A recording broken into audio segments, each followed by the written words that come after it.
ఎల్‌కేజీలో పడండి. సో 'రాజా సాబ్' నుంచి 'నచ్చే నచ్చే' సాంగ్ వచ్చింది. చాలా చాలా బాగుంది. డాన్స్ సూపర్ ఏసారు. చాలా బాగుందనిపించింది. ఒకటే చెప్పేస్తా ప్లీజ్ ఈ సినిమాలో పాట పెట్టకండి. సినిమా ఎండ్‌లో లాస్ట్‌లో పెట్టేసేయండి. అయిపోయింది సినిమా అంతా అయిపోయింది కదా! టైటిల్స్ పడతాయి చూసారా? అట్లా పెట్టేసేయండి. మంచిగా అనిపించింది. అంతే. అంతకంటే ఇంకేమొద్దు. సినిమాకి దీనికి సంబంధం లేదనిపిస్తుంది. ఈ సాంగ్ మొత్తం ఫోకస్ అంతా ప్రభాస్ కూడా లేడు. హీరోయిన్సే. ఫోకస్ అంతా వాళ్ళే ఉన్నారు. నాకు నచ్చిన విషయం ఏంటంటే డాన్స్ స్టెప్స్ బాగున్నాయి. వాళ్ళు పెట్టుకున్నప్పుడు నచ్చే నచ్చే అండ్ ఆల్సో సాంగ్ నాకు ఆల్రెడీ తెలుసు. చాలా సార్లు వినున్నాము. ముఖ్యంగా హిందీ ఆడియన్స్ అందరూ ఇది బాగా వినున్నారు సాంగ్. సో, ఆ రకంగా ఇది బాగా వర్కౌట్ అయితది. చాలా చాలా సేఫ్ రూట్ తీసుకెళ్లారు. అనవసరంగా కొత్త పాట పెట్టేసి ఏదో చేయాలని చేయకుండా ఆల్రెడీ తెలిసిన పాటను పెట్టారు. బట్ రీమిక్స్ పెట్టడం అవసరం అనే ఫీలింగ్ వచ్చినా గానీ, ఏమోలే ఓకేలే అనిపించింది. అదోటి అనుకున్నా గానీ, ఇది మనకి తెలుగు సాంగ్ ఉండదు. తెలుగులో ఉండదు ఆబ్వియస్లీ ఇది హిందీ సాంగ్ పెట్టుకున్నారు. అండ్ ఆల్సో హిందీ ఆడియన్స్‌ని టార్గెట్ చేసి పెట్టినట్టు అనిపిస్తుంది. అంటే లైక్ వాళ్ళ కోసం ఒక సాంగ్ పెట్టినట్టు. మనకి ట్రైలర్ అవన్నీ వాళ్ళకేమి చేయకుండా, ప్రమోషనల్ కాంటెంట్ ఏది పెట్టకుండా, కానీలే మీకోసం ఈ ఒక పాట పెట్టినాం. వచ్చి థియేటర్‌కొచ్చి చూడండి అన్నట్టుగా పెట్టినట్టు అనిపిస్తుంది. That is very, very, very lazy move. నా ఫీలింగ్ అదే. నాకైతే అదే అనిపిస్తుంది.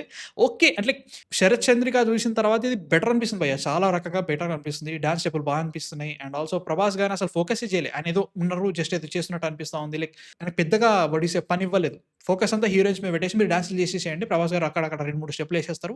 అక్కడక్కడ నడుస్తా ఉంటారు.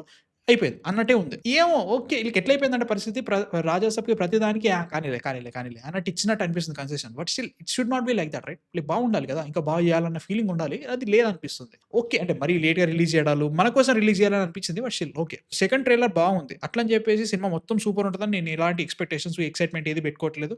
ముఖ్యంగా మారుతి గారి ఇంటర్వ్యూలు, ప్రీ రిలీజ్ ఈవెంట్ అవన్నీ చూసిన తర్వాత అస్సలు వద్దయ్యా చాలు. కన్నప్ప చూసి, ఆదిపురుషులు చూసి, ఆ సెకండ్ ట్రైలర్‌లో చూసి మోసపోయింది చాలు.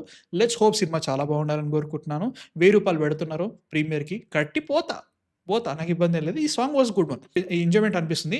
దీన్ని అనవసరంగా సినిమాలో మధ్యలో పెట్టకండి. స్టోరీ మధ్యలో పెట్టకండి. మీరు సాంగ్స్ ఎందుకు పెట్టడానికి ఒక ఎక్స్‌ప్లనేషన్ ఇచ్చిర్రు. అది నాకు అస్సలు నచ్చలేదు. దీన్ని పెట్టకండి. లాస్ట్‌లో మనకి స్వాగత్ లెక్క వాట్ ఈస్ దీని పేరేమంటారు చూసినావా? మన 'పఠాన్' సినిమాలో ఇంకో పాట ఉంటది లాస్ట్‌లో పెట్టడానికి. అట్లాగా లాస్ట్‌లో హీరో, హీరోయిన్స్ అందరూ కలిసి డాన్స్ చేస్తున్నట్టు పెట్టేయండి. అంతకంటే ఇంకేమొద్దు దీంట్లో. Good song. Good dance. మంచిగా అనిపించింది. అంతకంటే ఇంకేమొద్దు. ప్లీజ్. మర్చిపోయాను. అసలే మర్చిపోయినా. తమనన్నా రక్తమే కాదన్నా మిక్సింగ్ ఎందుకన్నా అంత దారుణం చేస్తావు? అది ఆల్రెడీ ఉన్న సాంగే. తెలిసిన సాంగే. అందరూ విన్న సాంగే. దాంట్లో నువ్వు లిరిక్స్ వినబడకుండా ఎలా పెట్టావు మ్యూజిక్కు? ఏమి వినపడతాయి అసలు లిరిక్సే అర్థం కావట్లేదు నాకు. ఆల్రెడీ హిందీ. దాంట్లో మన తెలుగోళ్ళకి అసలే అర్థం కాదు. అట్లా పెట్టి కూడా నువ్వు లిరిక్స్ అర్థం కాకుండా పెట్టావు చూసినావా? నీకే సాధ్యం. నాకైతే మాత్రం ఎట్లా అనిపించింది. మీకెలా అనిపించింది పాట? నచ్చిందా నచ్చలే కింద కామెంట్స్‌లో చెప్పండి. సో, ప్లీజ్ సబ్స్క్రైబ్ అయితే కొట్టేసేమా. నెక్స్ట్ వీడియోతో మళ్ళీ కలుస్తాం. అంతవరకు man of fiction signing off. By.